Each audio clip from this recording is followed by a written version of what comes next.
Hello viewers, আশা করি সবাই ভালো আছেন, সুস্থ আছেন। আজকের ভিডিওতে দেখাবো Epson eco tank L3210 multifunctional colour প্রিন্টারের সেটআপ। আমরা সবগুলো দেখব, তো সাথেই থাকবেন।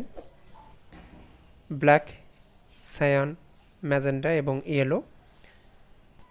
ট্যাঙ্কে কালার রিফিল করার আগে অবশ্যই খুব ভালোভাবে দেখবেন এবং ভুল ট্যাঙ্কে যেন ভুল কালার রিফিল না করা হয় সেই বিষয়টা অবশ্যই খেয়াল রাখবেন।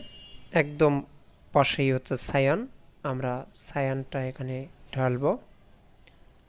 এখানে জাস্ট সেট করে রেখে দিবেন 40 সেকেন্ড বা 1 মিনিট সর্বোচ্চ রেখে দিলে সবগুলো কালি এখানে ট্যাঙ্কের মধ্যে পড়ে যাবে। ম্যাজেন্ডা আমরা এখন রিফিল করব।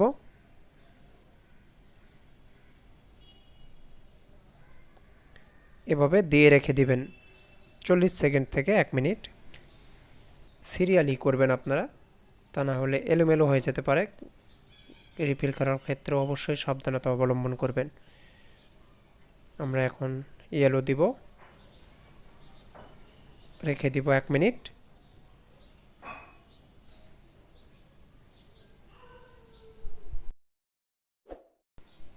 এতটুকু অবশিষ্ট থাকবে,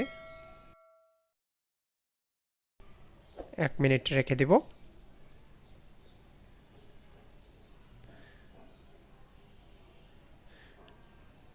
কালার রিফিল করা শেষ, 4টি ট্যাঙ্কি পরিপূর্ণ। এখন আমরা সেটআপে চলে যাব। আমরা কেবল লাগাই নেব, পাওয়ার কেবল এবং ডাটা কেবল। এই পাশটায় থাকবে ডাটা কেবল এবং এই পাশটা ইউএসবিটি কম্পিউটারে লাগিয়ে নেব, কম্পিউটার বা ল্যাপটপে। পেপার ট্রে, এটার দুই পাশটা এভাবে প্রসারিত করে নেব, কাগজ রাখার এটা। আমরা পাওয়ার বাটনে প্রেস করব এবং কিছুক্ষণ অপেক্ষা করব। ব্লিঙ্কিং করা যখন শেষ হবে তখন একটা রেড লাইট জ্বলবে। এখানে রেড লাইট যখন আসবে তখন আমরা এখানে 5 সেকেন্ডের মতো ধরে রাখবো। এটা 5 সেকেন্ডের মতো আমরা ধরে রাখব এবং যদি বন্ধ হয়ে যাবে যখন, তখন ছেড়ে দিব। এখন এটা চলতে থাকবে,